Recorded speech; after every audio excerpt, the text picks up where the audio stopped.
Bonjour à tous, ici Loulou de Louise Budget, j'espère que vous allez bien. On se retrouve cette semaine, donc cette première semaine d'octobre pour faire un petit peu le point sur mes comptes, mes enveloppes en cash. J'espère que pour vous ça se passe bien.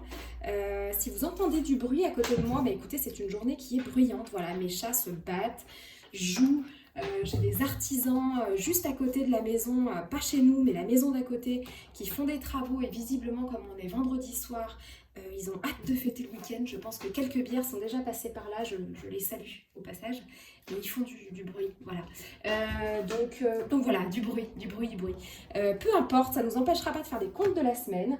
Je vais donc vous parler des enveloppes en cash de cette semaine, en espérant que vous, ça se soit bien passé aussi.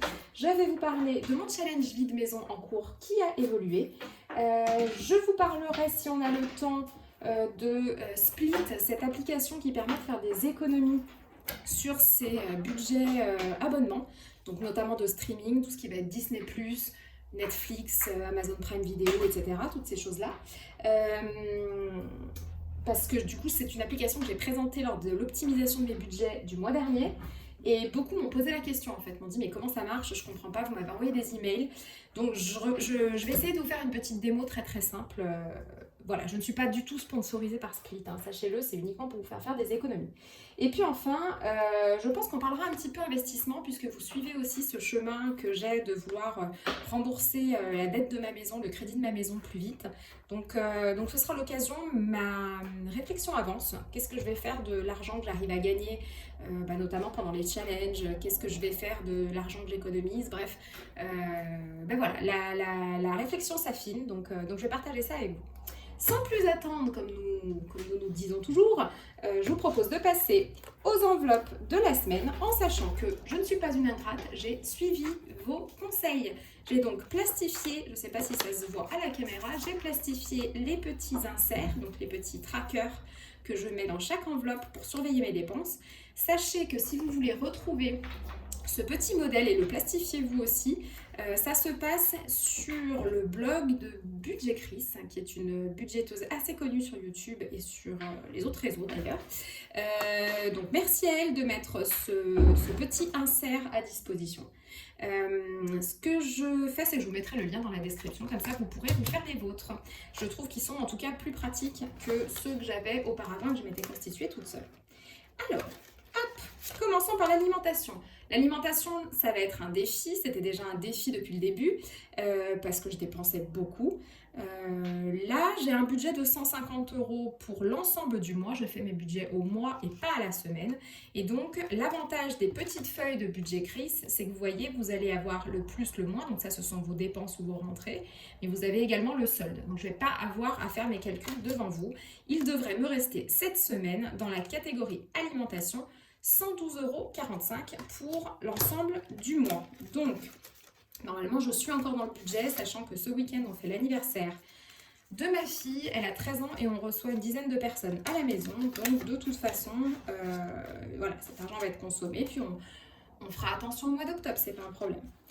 Alors, 100, 110, 112, et puis je vérifie, mais il y a effectivement bien les 45 centimes dans l'enveloppe, aucun problème.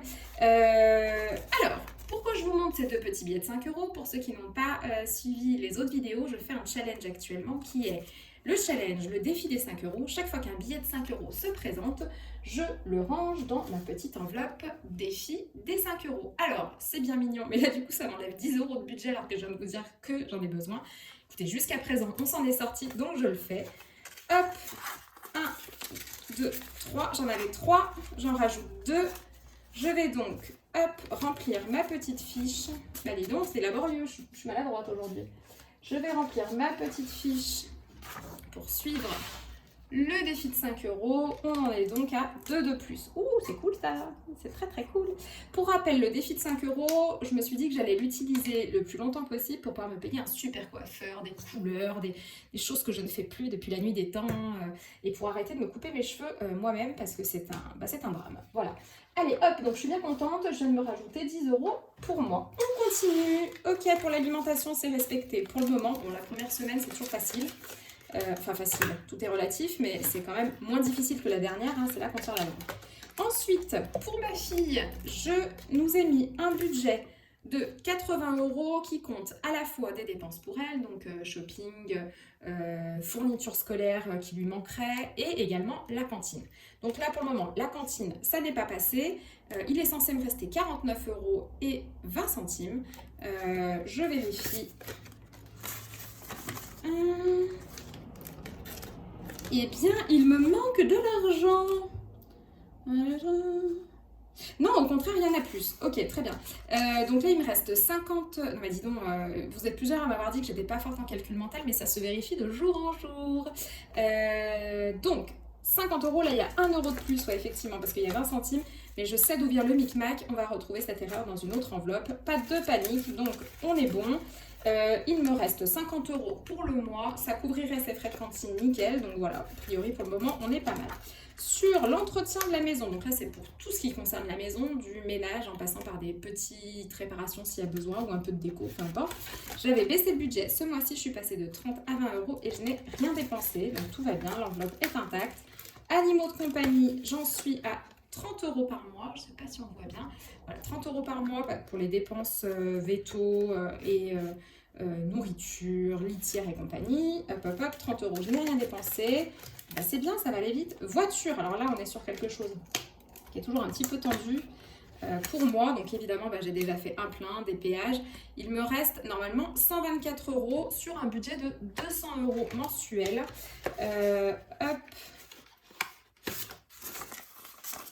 120, et je vérifie, 123 €, donc c'est bien là qu'il y a le micmac, il y a 1 € en moins, et dans une des enveloppes précédentes, qui est l'enveloppe de Malibi, il y a 1 € en plus, mais in fine, on s'y retrouve. J'ai fait un micmac de monnaie, voilà, bon, pas très grave. Pour la santé, je peux vous le dire, de mémoire, je n'ai rien dépensé. Voilà, j'ai un budget de 20 € pour pouvoir aller à la pharmacie ou dépenser, voilà, j'ai ma fille qui a des petites allergies de temps en temps, les médicaments ne sont pas remboursés, voilà. Divers Louise, c'est pour moi. Ça, c'est ma petite enveloppe pour pouvoir faire un petit peu de shopping si j'ai envie. Il serait peut-être temps que je m'achète un jean d'ailleurs, parce que je ressemble à un muffin, j'ai grossi. 20 €, voilà, je n'ai rien dépensé. Et sortie resto, de mémoire aussi, je n'ai rien dépensé. Tout ceci, évidemment, semble idyllique, car nous sommes la première semaine d'octobre, je vous le rappelle. Hein, retrouvons-nous dans 3 semaines et on chialera ensemble. Voilà, donc 40 €, je n'ai rien dépensé non plus sur ce budget. En même temps, c'est la première semaine. Et pour me retenir, si vous saviez, comme j'avais envie d'un fast-food, mais alors c'était l'enfer sur Terre. Surtout que moi, tous les jours, pour emmener ma fille à l'école, s'il n'y a pas de transport, je passe devant une célèbre enseigne qui commence par un M. Et j'ai été un peu accro à cette enseigne, hein. C'est pas bien, mais à une époque j'étais accro. Donc maintenant je mange bio, je fais gaffe, mais c'est dur, c'est dur. Donc qu'est-ce que eh ben je me suis retenue et j'ai fait des burgers maison, voilà. Donc vous voyez, je lutte, hein, j'y crois très fort. Bon, alors les enveloppes, c'est fait, donc je me tais parce qu'on m'a déjà dit que je parlais beaucoup. Hop, je vous ai dit que j'allais faire un petit point sur le challenge vide maison. Alors pour rappel, le challenge vide maison, c'est un challenge qu'on fait à 2 avec mon mari. On va au fin fond de notre cave pour explorer les cartons inutilisés et tout ce qu'on peut vendre. Donc on fait un tri énorme. Ça fait partie quand même d'un défi, alors certes qui là aujourd'hui est un défi financier, mais qui était au départ quand même, il faut le rappeler, un défi plutôt minimaliste. C'est-à-dire que on s'est rendu compte qu'on croulait sous les affaires qu'on n'utilisait pas, et ça fait longtemps, ça fait plusieurs années qu'on s'est donné comme objectif de vider les affaires inutiles et de faire de l'espace là où on vit. Donc notre petite tradition minimaliste, c'était tous les ans, on fait le tour de la maison et on a 3 piles, 3 cartons. Un carton, on conserve parce qu'on l'a utilisé cette année, donc ça prouve qu'on en a besoin. Un carton, on n'y a pas touché et c'est en très bon état, donc on donne ou on vend. Et un carton, on jette parce que c'est en très mauvais état, on l'a abîmé, c'est irrécupérable, etc. Là, il ne nous restait donc plus que des cartons, plutôt quand on a déménagé, des cartons, qu'est-ce qu'on fait? On donne ou on vend? Donc c'est un défi qui, nous, qu'on a commencé en fait cet été. Sauf que voilà, je trie par catégorie pour vous expliquer comment on fait, comment on s'y prend. Et là, c'est une catégorie qu'on n'a même pas encore terminée puisqu'on a encore quelques articles sur le Bon Coin. Mais voilà, alors, comment ça s'est passé? Là, on a vendu depuis une partie de cet été et on en a vendu encore la semaine dernière. On a vendu notre tondeuse, on n'en a plus besoin. On a vendu tout ce qui est accessoires de jardin extérieur. Donc ma fille, par exemple, son vélo est devenu trop petit. Bref, on a vraiment fait le tour un petit peu du garage cette fois. Et tout ce qui est pour le jardin, eh bien, nous l'avons vendu principalement sur Instagram. Donc nos Instagram respectifs en disant à nos collègues et à nos amis, bon bah voilà, donc vous pouvez le faire sur Facebook si vous n'utilisez pas Insta, mais peu importe. Voilà nos articles. Donc Instagram. Et on a pas mal utilisé le Bon Coin. Là pour le coup, ça a bien marché le Bon Coin pour tout ce qui est articles d'extérieur.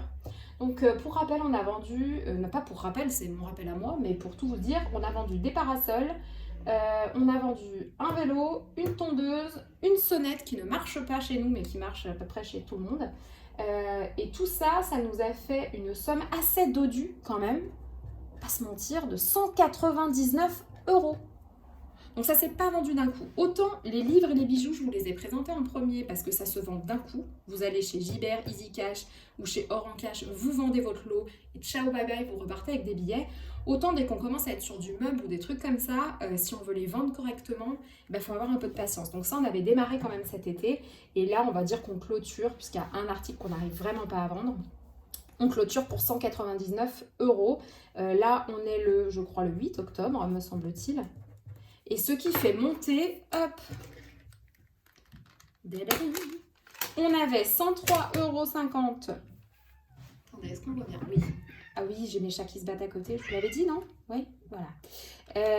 Plus 278,08 € de bijoux, plus là les 199. Eh bien, ça fait monter le challenge vide maison à 580,58 €. Je suis trop contente. On aura l'occasion d'en parler, mais pour ceux qui ont des petits revenus, qui ont du mal à épargner, mais peut-être qu'elle est là, votre issue de secours, on va dire, pour vous faire un fonds d'urgence, enfin ce qu'on appelle justement le fonds de secours, pour vous mettre des économies de côté, à la fois en cas de pépin, mais aussi pour prévoir les dépenses qui sont irrégulières mais qui sont prévisibles. Exemple, ce que je fais tous les mois, moi, ça va être mettre de l'argent de côté un petit peu pour Noël, mettre de l'argent de côté pour les anniversaires, pour les futures taxes, etc. Donc 580,58 €, je suis plutôt vraiment très très contente. On arrive sur une somme qui est bien rondelette et c'est pas terminé. Donc je vous encourage tous, si vous avez des choses qui traînent dans le garage, dans la cuisine, voilà, des choses que vous n'utilisez jamais, dans le salon, des jeux, des livres, à vous lancer dans ce challenge si vous en avez envie. Non seulement ça fait plaisir, ça fait de l'espace, ça sert des personnes qui en ont besoin et qui, voilà, vos produits, au lieu de partir à la déchetterie, il y a assez de produits à la déchetterie, eh bien ils auront une nouvelle vie très sympa. Voilà, et je vous propose qu'on continue. Je vous avais promis que je vous expliquerai un peu comment fonctionne le split. Alors attendez que je prenne, on va enlever tout ça. Je ne sais pas si vous allez voir directement mon écran, mais je tente. Je crois qu'on est pas mal. Ok, alors je vais me mettre juste derrière, juste pour vous montrer. Donc je suis allée sur split.com. L'accueil Split, c'est avec 3 i. L'accueil, ça se passe comme ça. Donc moi, il y a mon abonnement. Moi, j'ai diminué mon abonnement Disney+, qui était à 8,99 € par mois pour moi toute seule. Et j'ai rejoint un abonnement partagé qui ne me coûte que 2,71 € par mois. Vous allez donc sur Split, vous vous inscrivez. Et de toute façon, pour avoir accès à tout ça, ils vous demanderont soit vous vous connectez avec Facebook et compagnie, soit vous vous connectez avec une adresse mail et un mot de passe. Et puis ensuite, si vous voulez voir ce qu'ils proposent comme abonnement partagé, eh bien, vous allez dans le petit caddie là. Clic. Voilà, ça commence. Petit bonhomme qui saute partout. Parfait. Et là, vous avez des catégories. Donc la VOD, la musique, la sécurité, jeux vidéo, logiciels, lecture, e-commerce, cloud, bien-être, éducation. Moi, je suis allée sur toute la partie SVOD qui est la partie streaming. Et c'est là que j'ai trouvé Disney.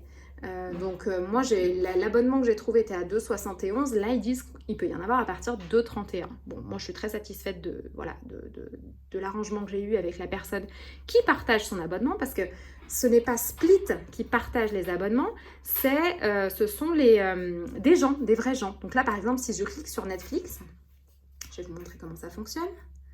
Si je clique sur Netflix, eh bien j'ai Enila, par exemple, qui met son abonnement à disposition. Donc elle a 4 places sur son abonnement, elle en a une pour elle, et elle en laisse 3 à 3 autres personnes. Donc en fait, une fois que vous avez cliqué sur rejoindre ici, une fois que vous avez cliqué sur rejoindre, vous pouvez avoir l'accord d'Enila pour son Netflix, et elle vous envoie les codes d'accès, et vous avez un Netflix partagé, vous avez une place.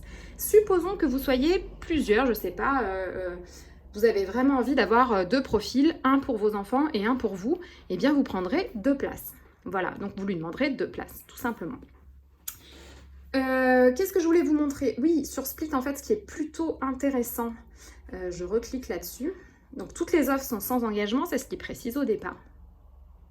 Ce qui est intéressant, c'est que vous avez plusieurs catégories. Donc, nous, le Spotify, notre offre, on l'utilise à fond. Donc, on ne peut pas rejoindre un partagé, ça n'aurait pas de sens, on paierait quasiment aussi cher.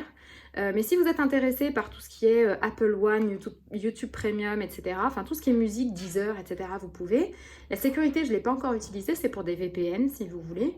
Jeux vidéo, pareil, enfin moi je n'y joue pas donc tout va bien, mais en tout cas si ça vous intéresse, ben, vous voyez, vous pouvez rejoindre des abonnements Xbox. Pour les logiciels, pareil, des abonnements Adobe, des abonnements Microsoft, des abonnements également pour les antivirus si ça vous intéresse. Alors pour la lecture, c'est très intéressant pour le coup. Je me suis abonnée à aucune d'entre elles, je suis plutôt dans l'optique de faire des économies et je vais quand même beaucoup à la médiathèque, donc j'ai accès à beaucoup de choses. Mais comme vous pouvez le voir, il y a pas mal d'offres, presse en ligne surtout, et abonnement de lecture. Je regarde. En fait, quand c'est écrit « Prévenez-moi », vous ne pouvez pas rejoindre un abonnement parce qu'il n'y a pas d'offre disponible. Par contre, vous, ce que vous pouvez faire, c'est que si vous êtes imaginons que vous soyez abonné à, hop, je reviens sur 60 millions de consommateurs, supposons, eh bien vous pouvez tout à fait proposer votre abonnement et dire, bah voilà, je laisse 3 accès. Et eux, ils vont vous dire, bah, par rapport au prix de votre abonnement, le prix de l'accès unitaire sera ça. Et les gens pourront s'inscrire. Donc, vous voyez, ils pourront s'inscrire à votre abonnement. Donc, c'est plutôt chouette, en fait. C'est collaboratif, mais dans les deux sens. C'est-à-dire que vous pouvez autant partager que rejoindre. J'espère que c'est clair pour vous. Voilà, vous avez aussi des choses de bien-être. Donc là, par exemple, vous avez un abonnement pour de la méditation qui coûte que 1,44 € par mois. Vous avez un abonnement pour du sport en ligne. Voilà, et pour le reste j'ai pas vraiment exploré, mais j'espère que vous avez un petit peu plus idée de ce qui se passe sur Split. Et je reprends la main, ciao ciao, voilà, pour parler avec vous des investissements. Alors il y a quelques temps je vous ai fait une vidéo qui s'appelait ma vision du futur et j'avais dessiné ce petit diagramme, je ne sais pas, enfin voilà, ce dessin quoi. J'ai dessiné un dessin dans lequel je disais que mes objectifs étaient de dépenser moins, de gagner plus et d'investir mieux. Je vous expliquais notamment qu'au niveau du livret A, on n'était pas très bien rémunéré. Alors c'est très bien pour pouvoir piocher dedans si on veut avoir un fonds de secours. Donc en cas de pépin, c'est ce qu'on disait tout à l'heure, c'est très bien. Je vous disais que j'avais également une assurance vie qui est un placement en fait, principalement pour ma retraite. Mais alors pour le reste, donc ça je ne peux pas y toucher. Mon assurance vie, en tout cas, c'est pas l'objectif, je n'y touche pas. Mon livret A, ben, j'y touche, et c'est justement le problème, on en parlera une prochaine fois, mais j'y touchais un petit peu trop. D'ailleurs, chaque fois que j'étais à découvert, j'allais piocher dans ce qui me restait, que j'avais mis de côté il y a quelques années.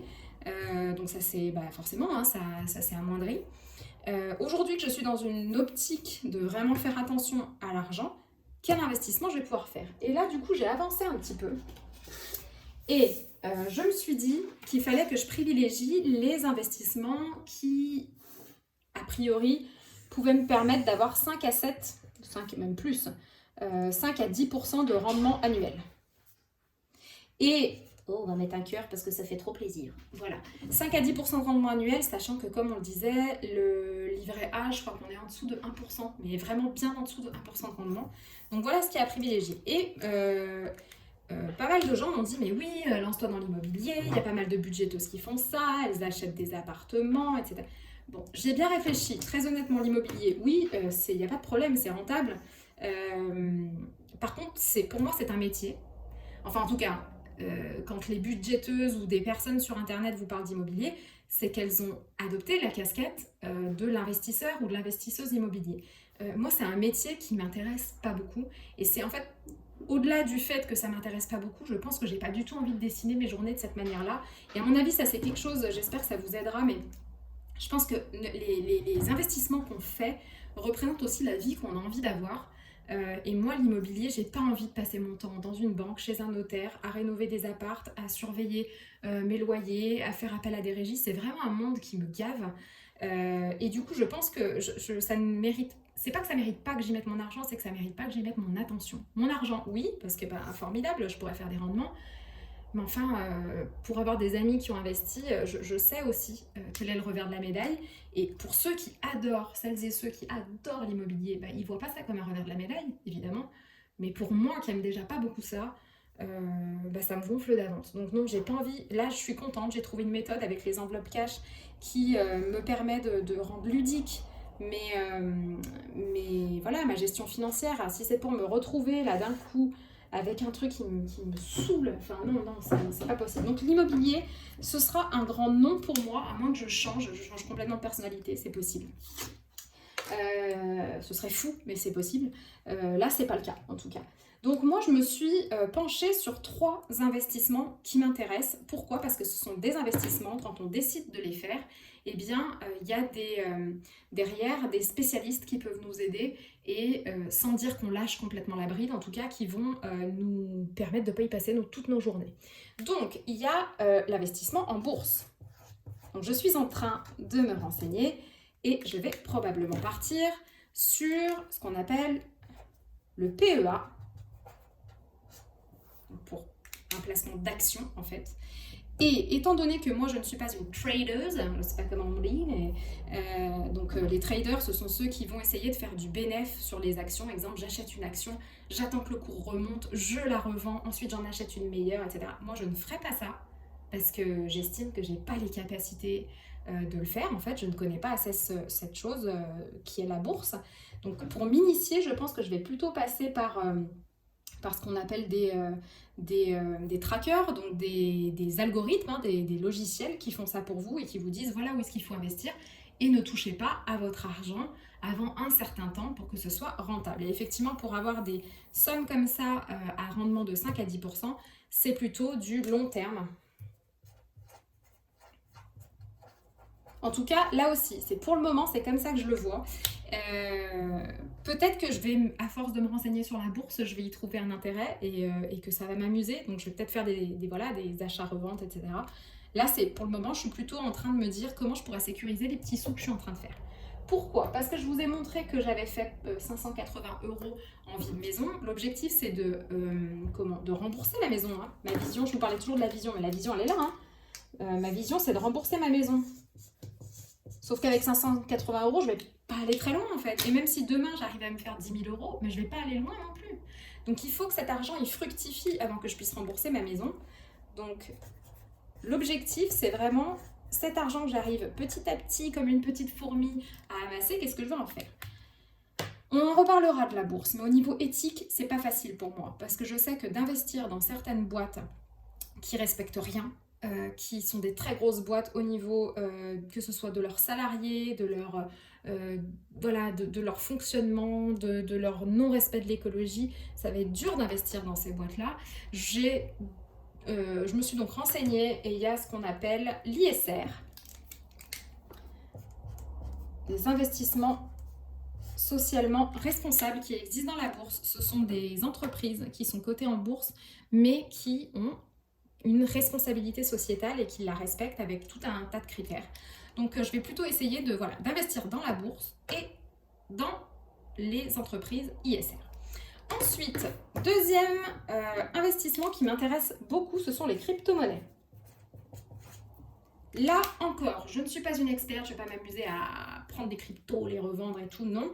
Par contre, là aussi, on a des très très belles choses qui se font pour aider les gens qui démarrent et pour qu'ils investissent intelligemment, qu'ils diversifient très bien leur portefeuille.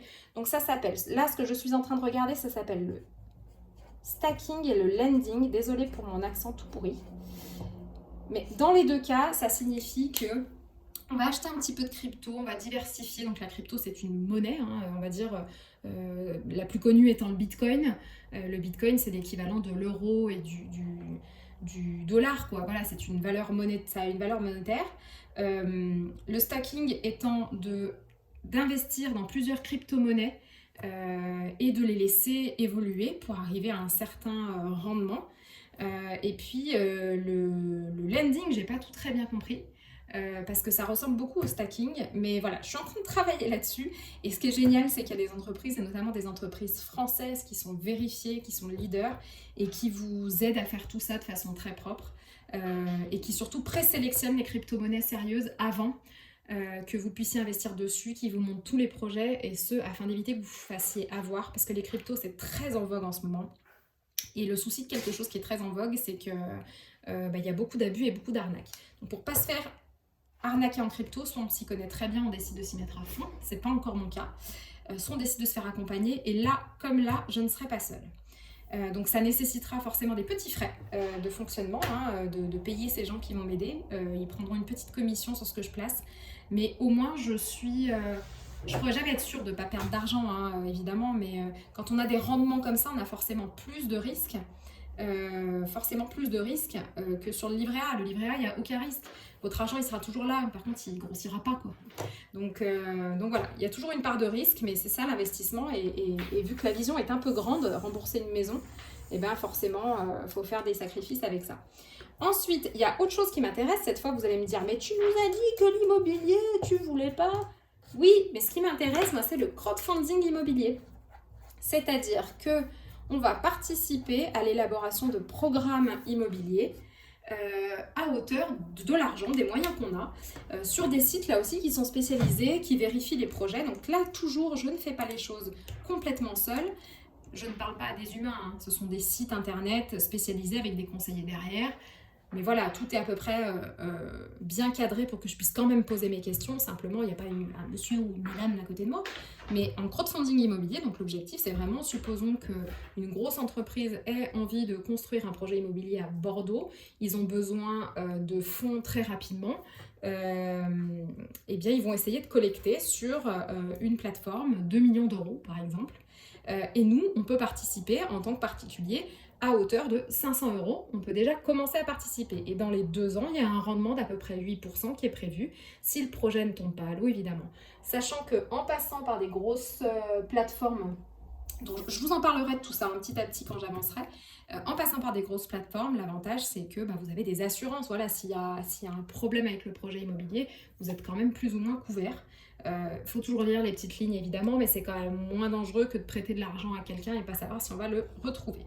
Voilà, donc ça ce sont les rendements à 5 à 10% qui ne m'enquiquinent pas, en tout cas moins que l'immobilier traditionnel dans le dur. Donc voilà, j'espère que ça vous intéresse. Faites-le moi savoir, vous êtes vraiment des gens super.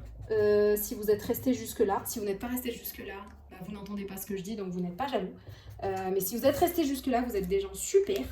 Et je vous remercie de votre soutien. Et voilà, si vous avez des questions là-dessus, dites-moi, parce que peut-être que je dis beaucoup de choses et que c'est pas très clair. Mais ça m'intéresse vraiment, ces trois secteurs. Voilà, et écoutez, moi je vous remercie 1 milliard de fois. Ce qui se passe sur la chaîne Louise Budget, c'est un petit peu dingue parce que vous me suivez, vous m'encouragez, vous me donnez des idées qui sont trop bien. Donc 1 million de merci. Je vous souhaite un super mois d'octobre et notamment une 2e semaine qui commence.